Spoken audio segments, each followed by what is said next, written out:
अगर आप लोग भी मेरी तरह रोज रोज इकोनॉमिक्स के क्विज़ेस और असाइनमेंट से परेशान हैं तो इकोनॉमिक्स पोर्टल को जरूर ज्वाइन करें। अस्सलाम वालेकुम, कैसे हैं आप? उम्मीद करती हैं आप सब ठीक ठाक होंगे। I am Tahmina and I am the student of सरदाइस अहमद। आज मैं आप लोगों को बताऊंगी एमए इकोनॉमिक्स पार्ट 2 का एक सब्जेक्ट ऑप्शनल में, जो आप ऑप्शन में रख सकते हैं। बहुत इजी सब्जेक्ट है, बहुत अंडरस्टैंडेबल है। आपने क्या करना है, ये सब्जेक्ट हमारी सराउंडिंग्स में ही पाया जाता है, ठीक है। आप कह लें ये हमारे अपने मुल्क की बात है, अपने घर की बात है, जो हम इस सब्जेक्ट में डिस्कस करेंगे। एक मशहूर स्लोगन है, रोटी कपड़ा एंड मकान। इससे आप सब फेमिलियर होंगे, कोई नई बात नहीं है। किसी भी कंट्री में ये 3 नेसेसिटीज ऑफ लाइफ तो पाई जाती हैं, ठीक है। मैं सब्जेक्ट का आपको नाम डिस्प्ले करती हूँ, ठीक है। सब्जेक्ट का नाम है human resource development and management, ठीक है। इसका मज़ीद आगे डिटेल में बताऊंगी। मैंने इसको कैटेगराइज किया according to pass paper Punjab university के HRD ह्यूमन रिसोर्स डेवलपमेंट में से 40% आपसे पूछ लेता है और ह्यूमन रिसोर्स मैनेजमेंट में 20% पूछ लेता है। बहुत ईजी सब्जेक्ट है, आगे मैं डिटेल में बताती हूँ। फर्स्ट ऑफ ऑल आप बताएंगे कि ह्यूमन रिसोर्स डेवलपमेंट क्या होता है। ह्यूमन रिसोर्स डेवलपमेंट, ठीक है। आपने अपने माइंड में रख लिया है कि वो स्लोगन माइंड में रखना है कि किसी भी कंट्री की डेवलपमेंट में रोटी कपड़ा एंड मकान वो अहम रोल प्ले करते हैं, ठीक है। आप कह लें कोई भी कंट्री डेवलप करना चाहती है, उसके लोगों को ये चीज़ें लाजमी चाहिए, नेसेसिटीज ऑफ लाइफ है। आप कह लें उन्हें ज़िंदा रहने के लिए ये चीज़ें चाहिए ही चाहिए, किसी भी कंट्री के मुल्क के लोगों को, ठीक है। ह्यूमन रिसोर्स डेवलपमेंट कैसे होती है? अगर आपकी education, shelter, food, health, environment, ये सारी जो फैक्टर्स हैं उस कंट्री में अवेलेबल हैं, देन आपकी इकोनॉमी ऑटोमेटिकली डेवलप करेगी। इन केस अगर इन फैक्टर्स की कमी है तो आपकी जो इकोनॉमी आप कह लेंगे अंडर डेवलप है, या उसमें कहीं फ्लॉज आ रहे हैं जिसकी वजह से वो डेवलपमेंट नहीं कर रही, ठीक। उन फ्लोज को आपने ओवरकम करना है, ठीक है। क्लियर हो गया। HRD क्या होता है? अब HRM पे आ जाए। HRM तो बहुत आसान है, जो जॉब होल्डर है वो तो इसको इजीली देखते ही समझ गए होंगे ये क्या है, ठीक है। I am also the job holder, because मैं इन सारे प्रोसेस से गुजर चुकी हूँ। बिकॉज आप अपने माइंड में रख लें एक ऑर्गेनाइजेशन, कि आप एक ऑर्गेनाइजेशन में जॉब के लिए जा रहे हैं। फर्स्ट प्रोसेस क्या होगा, फर्स्ट स्टेप क्या होगा आपका? इंटरव्यू। जाके आप क्या करते हैं, आप रिक्रूटमेंट के प्रोसेस से गुजरेंगे, देन आपकी हायरिंग होगी, आपकी ट्रेनिंग होगी, आपकी सिलेक्शन होगी और फर्दर प्रोसेस होगा, आपकी प्रमोशंस होंगी, आपका करियर डेवलप होगा, आप सक्सेस की तरफ गामजन होंगे। इन सारे फंक्शंस को जो कंट्रोल करता है उसको क्या कहते हैं? HRM, ह्यूमन रिसोर्स मैनेजमेंट, जो इस सारे फंक्शन को मैनेज कर रहा है, ठीक है, कंट्री के। अब आज पेपर पॉइंट ऑफ व्यू से पंजाब यूनिवर्सिटी में 7 क्वेश्चंस आते हैं। आपने 25 मार्क्स का ईच क्वेश्चन है, आपने 4 क्वेश्चन अटैम्प्ट करने हैं। और जिन टॉपिक्स के बारे में मैं आपको बता रही हूँ आपने वही करके जाना है। आप 100% पेपर करके आएंगे, कोई बिल्कुल भी इसमें कोई परेशानी वाली बात नहीं। सब चीज़ें हमारी रिलेटेबल हैं, हमारे सराउंडिंग्स में ही पाई जाती है। ये टॉपिक्स मैं आपसे डिस्कस कर रही हूँ। इसमें कुछ टॉपिक्स ऐसे होंगे जिसकी मैं मज़ीद वीडियोस भी बना दूँगी ताकि आपको क्लियर हो जाए सारा कुछ ना। अब ये टॉपिक्स देखें।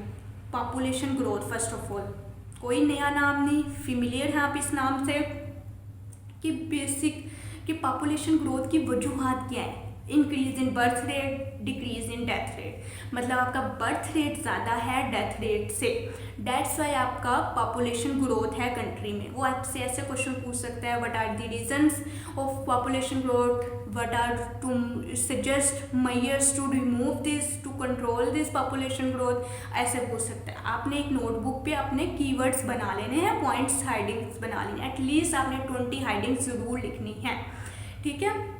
आपने ऐसे बता दिया ये कॉजेज़ हैं, आप उसको कंट्रोल कैसे कर सकते हैं, उसके मेजर्स बताएं। मेजर्स में आप आ जाएंगे कि गवर्नमेंट को क्या स्टेप्स उठाने चाहिए, अवेयरनेस लोगों को देनी चाहिए, लोगों को फैमिली प्लानिंग सिस्टम बताया जाए, ठीक है। ये सारे मेजर्स हैं जो पॉपुलेशन ग्रोथ को कंट्रोल कर सकते हैं। देन आप आ जाए पॉवर्टी। पॉवर्टी भी कोई न्यू नाम नहीं है आपके लिए, आप सब फेमिलियर हैं। गुर्बत, किसी भी कंट्री में पॉवर्टी कब आती है? मैंने आपको कहा ना स्लोगन याद रखना है, रोटी कपड़ा मकान। ये तीनों चीज़ें नेसेसिटीज़ हैं। अगर वो उसको मिलेंगी नहीं, ऑब्वियसली वो कंट्री के जो लोग हैं वो पॉवर्टी की तरफ मूव करेंगे।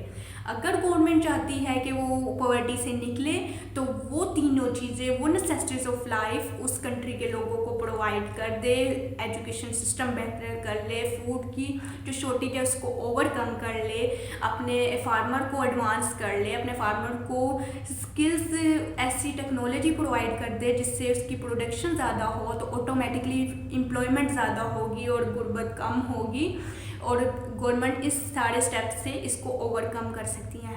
ठीक है, आगे आ जाए वुमेन डेवलपमेंट। वुमेन डेवलपमेंट क्या है? एक इकोनॉमी में वुमेन का क्या रोल है, वो कैसे डेवलपमेंट में अपना रोल प्ले कर सकती है, उसके बारे में डिस्कस किया जाएगा। वुमेन को क्या चैलेंजेस आते हैं एक एजुकेशन हासिल करने में, इकोनॉमी में मर्दों के साथ शाना बशाना खड़े होकर काम करने में। ठीक है, वो सारे चैलेंजेस को आपने डिस्क्राइब करना है कि उनकी एजुकेशन में क्या रुकावटें आ रही हैं, उनको वो इतना कॉन्फिडेंस नहीं दिया जा रहा, उनको एजुकेशन नहीं दी जा रही, उनको स्किल्स नहीं प्रोवाइड कर पा रहे हम लोग, ताकि कि वो इकोनॉमी के डेवलपमेंट में काम दे सकें। ठीक है, वो सारे चैलेंजेस जस्ट आपने थिंकिंग करनी है और कीवर्ड्स बना के लिख लेने हैं, वो आपके लिए बहुत हेल्पफुल होंगे पेपर में जाके आपके लिखने के लिए।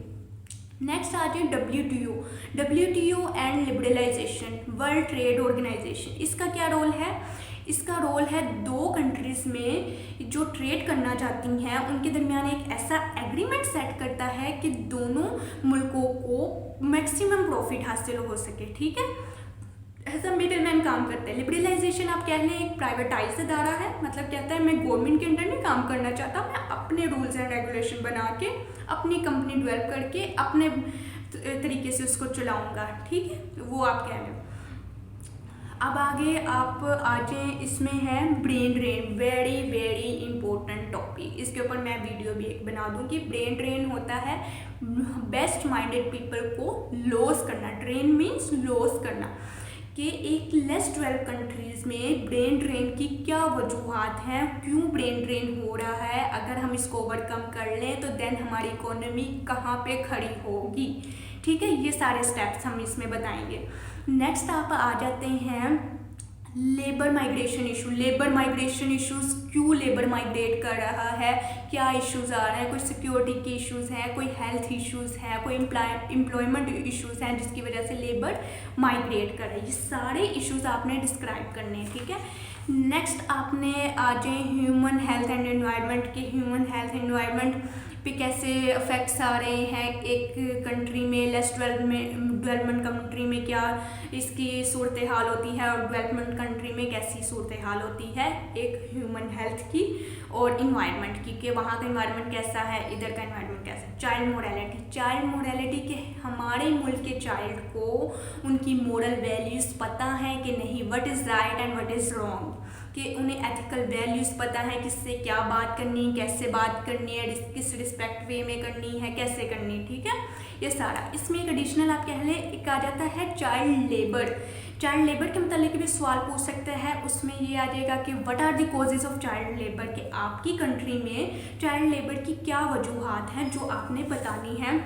आप बता सकते हैं चाइल्ड लेबर पॉवर्टी की वजह से लोग अपने बच्चों को काम वगैरह में लगा देते हैं, ये सारी चीज़ें, और हुकूमत उसके ऊपर क्या कर रही, क्या रूल्स एंड रेगुलेशंस बना रही है चाइल्ड लेबर को कंट्रोल करने में। जो उम्र उनकी पढ़ने की है वो उस उम्र में काम पे लग जाते हैं। ठीक है, इसके ऊपर हुकूमत का क्या कंट्रोल होना चाहिए वो बताएंगे। एम्प्लॉयमेंट अनएम्प्लॉयमेंट की क्या सूरत हाल है किसी कंट्री में, डेवलपमेंट कंट्री में और अंडर डेवलप कंट्री में। ठीक है, ह्यूमन डेवलपमेंट, ऑब्वियसली ये सारे फैक्टर्स अगर हम अपने ठीक कर लें, पॉवर्टी ठीक कर लें, हेल्थ सर्विस ठीक कर लें, अपनी एजुकेशन सिस्टम ठीक कर लें, ऑटोमेटिकली आपका ह्यूमन डेवलप करेगा, आपकी इकोनॉमी डेवलप करेगी।